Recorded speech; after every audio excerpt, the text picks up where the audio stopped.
Hello, everyone. Welcome to another episode of Creative Writers and Illustrators. My guest for the day is Vaishali Shroff, who's out with brand new book, Breaking Moulds from Art First. Hello, Vaishali. Hi, Shamila. How are you? All well. So let's start by talking about what the book is all about.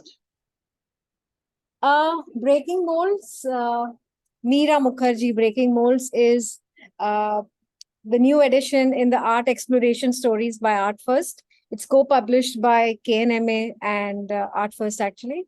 And this book is a stunningly illustrated biography, uh, illustrated by Shivam Chaudhary.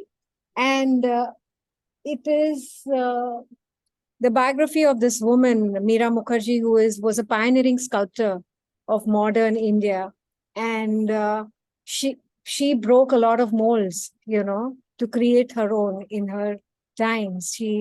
Because that was a time where women were not encouraged to do a lot of things, like even go abroad and study, and she did a lot of things that others uh, weren't allowed to do, and she made her own path, and she she wasn't afraid of doing something as labor intensive as sculpting, because even in those days it was considered something that only men could do, because it requires a lot of hard work and a lot of strength, and if you read the book, you will know why she took up sculpting. So I don't want to give out much, but yeah, she took up sculpting at one uh, stage of her life, where she thought that that was the only way to survive, and and that's it's a story of a very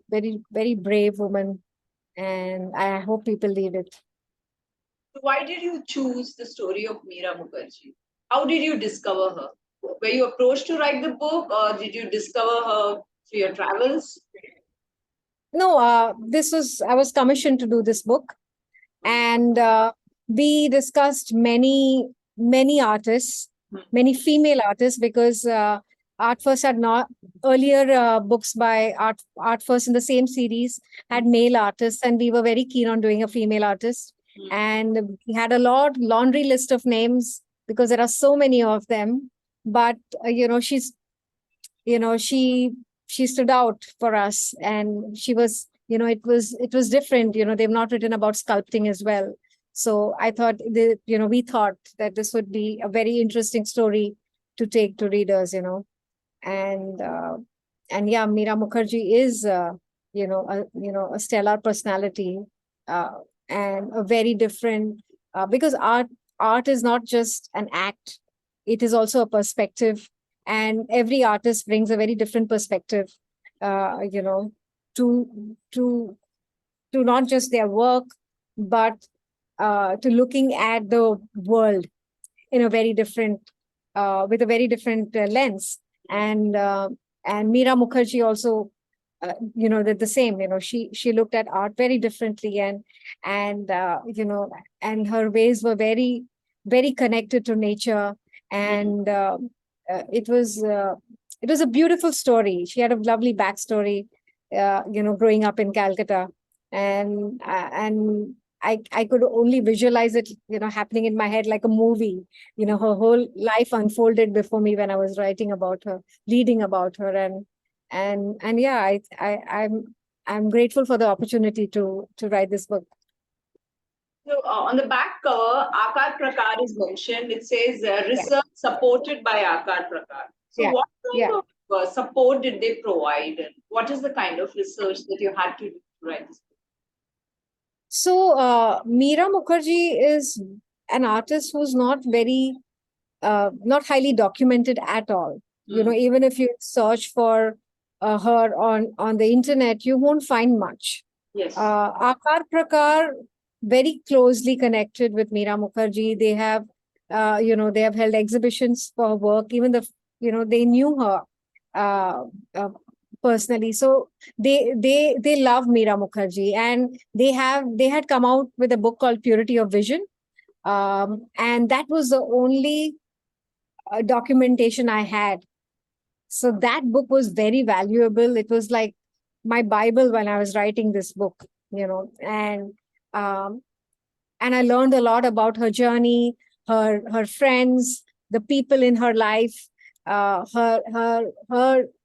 teachers, her gurus, and so much more from that book. And I also picked up the phone and to speak with Reena from Akar Prakar, and she would give me so many anecdotes from Mira's life, and that's how I learned a lot about her. And so yes, invaluable research partners Akar Prakar have been. Shivam Chaudhary has done a wonderful job designing the cover and the inside pages. Can you show? It's Yes. it's so free flowing, it's vibrant, and it's just lovely. I like I'm the gonna color palette launch. used for this book. Can you show which is Yeah. your favorite spread? My Yeah, favorite my favorite spread was actually this. cover. Yeah, mine too. Yes. And that's what I had, suggested for the book cover. But I'll tell you another one that I really love is this. Uh, Wow. the illustration is brilliant, but this is a phase where she's all torn, and she doesn't know where to go next. And there's another one I'll show you. So, Yes. we've not had book like this. Yes. This is because she was one person who pioneered large sculptures. Her sculptures would go as high as 15 feet, 20 feet, and she would make smaller uh, parts and weld them together to make a huge sculpture. And this is one of them. This is the Ashoka one that stands at the Sheraton in Delhi right now. So if you go to Delhi, you can actually see this one. And then of course this one that's on the cover. And I'll show you one more, but it's just not enough. Where is it? Where is it? Yes. This is an interactive page. So if you go like this, so Yes. beautiful. Stunning. Even the designer Bhavna had a huge role to play, Yes. in bringing this book to life. You can, every page, it comes to life when you open it, and it's just beautiful. I've never had a book like this, and I'm so fortunate to, be a part of a project like this. So, Absolutely. there's a lot of heart, soul, effort in it. It's really wonderful when you have generous budgets, what you can do, and the vision for coming out with Well, such a spectacular book. I think more than budgets, books like these. Yeah, it's more than budgets. It's also important to have the vision and also the patience Yes. to create this book. I started writing this book in just before the pandemic started. And it's out now. So you can imagine the amount of time and effort and devotion it takes to create a book like this, more than 2.5 years in the making. It's a wonderful collaboration, I think. It's a labor of love. Yes. Truly a labor of love. So what was your thoughts when you're writing about this book? Because she's not just an sculptor, she's also an artist. She's been involved in archaeology, and she's also been a writer. So what did you tell yourself? What aspects of her life did you think should be known to people? What was the one thing you kept in mind while researching? Okay, this is what I want to tell people about her. Or what I loved about her is, I could relate to her a lot because, you're as a writer, I have also, while my act of writing stays, I have I have I have dabbled in a lot of subjects. I have dabbled in a lot of genres, and I've learned a lot along. And I realized that's the only way I can constantly learn, and that's what she wanted to do. She was not afraid to reinvent herself. At the core, she was always an artist, whether she was a writer, whether she was a katha artist, whether she was a sculptor, whether she was a painter. She was an artist at heart, and she just used these different media to tell her stories. Every sculpture that she made had a story to share. Every book that she came out had a story to share. Every illustration that she did had a story to share. And and that's even the Katha work that she did with the children later in her life. They were stories that were woven in Katha on saris and other fabric. So she always so stories and art were always at the core of things. And that's what I loved. She created new molds every time. She didn't want to fit into anything.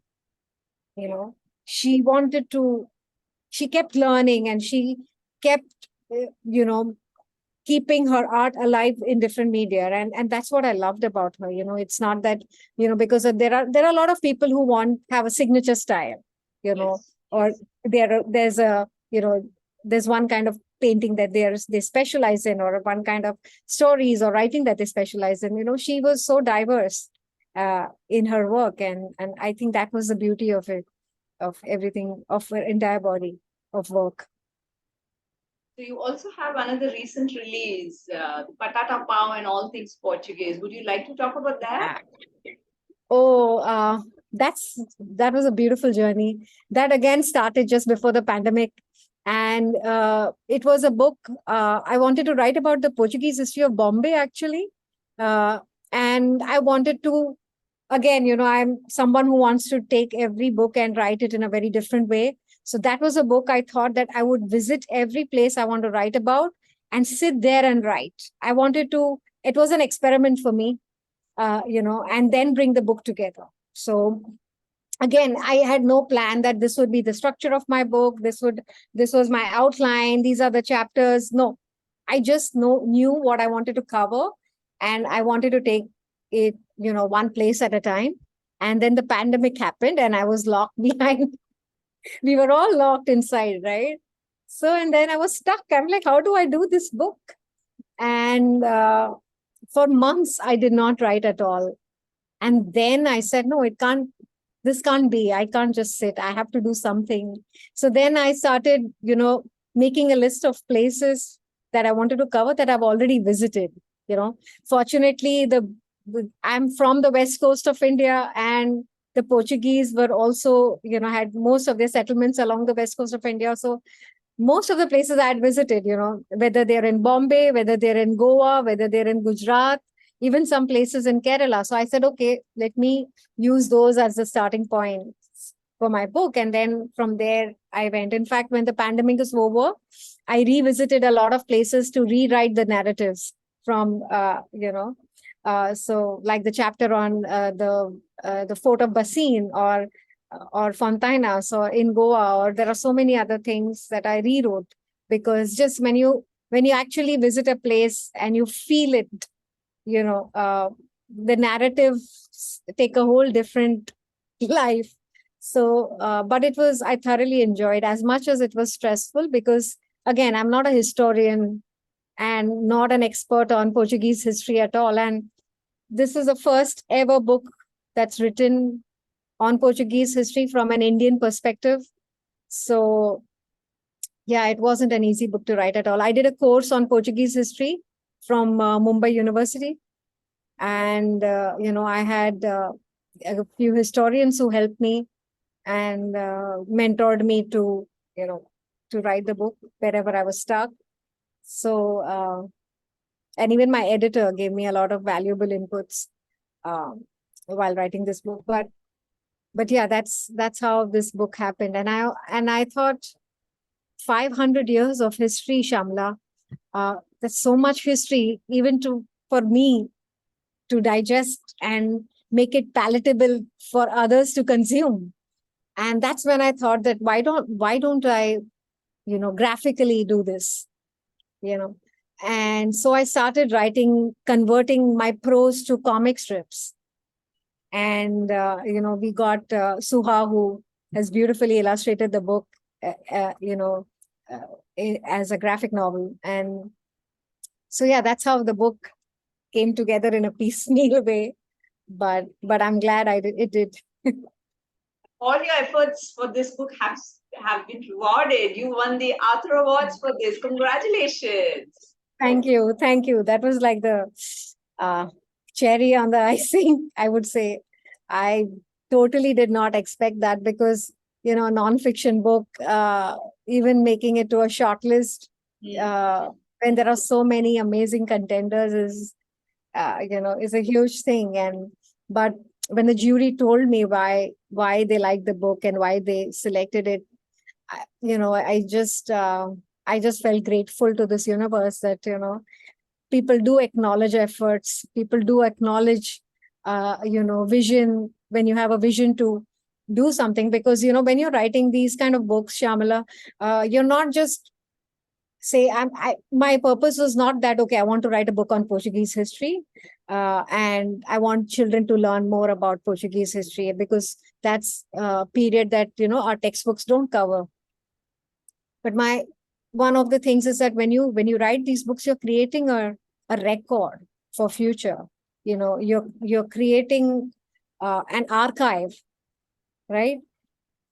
In future, years and decades down the line, if somebody wants to know about this period, where do they go? And you're just creating the archive. And I'm just very fortunate that I got the opportunity to create this record, and I hope that many people use this. In fact, I know of some college students who are using this for their research in Goa, and these are small stories that give you hope that yes, the effort is paid off. So now that you won the Auther Award, has your vision changed? Has it strengthened on the type of books you want to write in future? It's a huge responsibility, right? Yeah, it is. I'd say at one level, I continue to write what I do because when I started writing this book or my other book, Tatung Tatung, or any other, and my current projects as well, the first thing that strikes me, Vaishali, you're not an expert.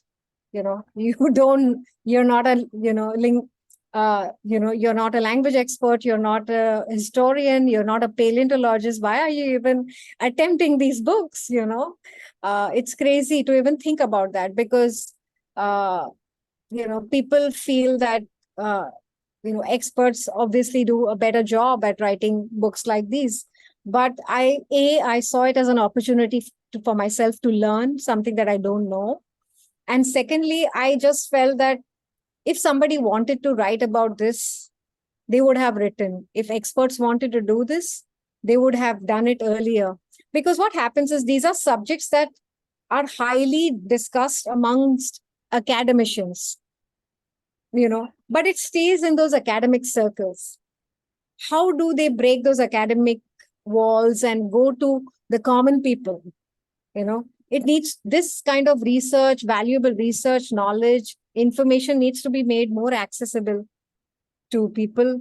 And these are people who are voiceless. These are inanimate objects and things around us that need a voice, and I'm just trying to be that voice for them. That's my aim. I want to be the voice for so many stories that need to be told. And I always hope that I can do a decent job of that. And even if a fraction of people read these stories and they are stirred by it, and they carry that movement forward that I have started, I've done my bit. I know, Shamla, whether it's a Portuguese book or whether it's my language book, and when I go for author visits and then I engage with children, they are like, from today, Miss, I'm going to tell my mama to teach me at least one sentence in my mother language. I will tell her, give her a sentence in English, and she has to tell me what it is in my mother language. So these are small steps, baby steps, and I feel so content when I hear these stories, and I'm okay. Job done. One of the ways in which you bring about a change, influence people. Yes. And I think you kind of capture the voices very beautifully and convey them in a language which is easy to understand. And it's not easy to just take a heavy subject and distill it, for consumption for young readers. And I think that's something you do very nicely, Vaishali. Thank you. Thank you, Shamala. It's very difficult to put you in a slot. Sita's Chitwan was around nature. Batata Pav is about Portuguese history. Adventure and Padma and the Blue Dinosaur. That's on paleontology. So you have varied interests. Yeah. It seems like you're having fun discovering the world and writing about it. Yeah, I love it. I love going on adventures through words, through stories that I write, and more importantly, when I'm writing these stories, every time I take a new subject and I write, I feel there is so little I know about this world. Right before I wrote about Batata Pav, I knew about the Portuguese history, but it was so vague. When I started researching, I'm like, you know, I have been in Bombay all my life, and I have passed by these forts and churches and baobab trees, knowing so little that they have been here for 400, 500 years, and they were brought under, and not knowing who brought them, under what circumstances, and how they've survived. And one of the important reasons for writing these books is that we need these forts and churches and trees to be around to share their stories for generations to come. And that is why one of all my stories also talk about the preservation of these monuments. Because if you don't preserve them, the day they perish, those stories perish with them. Because nobody is going, they don't exist. That part of history doesn't exist anymore. So that is, I think it's an important aspect of history to preserve for the future generations, because history is not just a bunch of events that happened in the past. They tell us a lot about why we are the way we are. They tell us where we belong, and they tell us where we can be in the future. They give us the power to make the right decisions for the future. And I feel that's the way we need to look at history. And yes, the fact that every time I pick up a subject, I feel there is so little I know yet. And there is so much I need to learn as an individual myself, that like, no, I'm going to write about this. Even my current projects, I don't know much about it, but I'm learning as I write, and I'm enjoying this process. I'm totally enjoying this phase of my career as an author, and I hope I keep getting these wonderful opportunities to write books like these. Writing non-fiction, when you compare it to fiction, is a long drawn process. There's a lot of learning, unlearning, there's travel, there's research, there's talking to people. They're all long drawn projects, So what kind of motivates you to write these projects? Honestly, to be like really honest, every time I go to bed, Shamla, I tell myself, why did I take this project up? Every single day crosses my mind. I could be writing a wonderful fiction story, creating my own characters, my plot, my setting, and writing. And I do that. I do take a break from nonfiction and write stories once in a while, because that's where I started. Right, all my previous books have been fiction. So fiction is also something that I love, but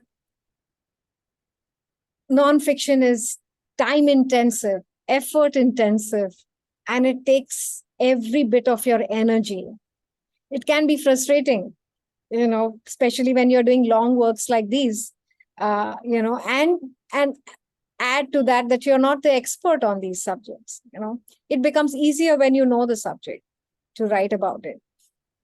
So you have to put in that much more effort to learn, and while learning and everything is the exciting part of the journey. When you're actually writing it, it's a whole different story. And especially writing it for children, right? You have to break it down to the simplest levels of understanding, and make make it, and I like to make my books conversational. I don't want to make them didactic. I don't want to make them sound like it's just information imposed upon them.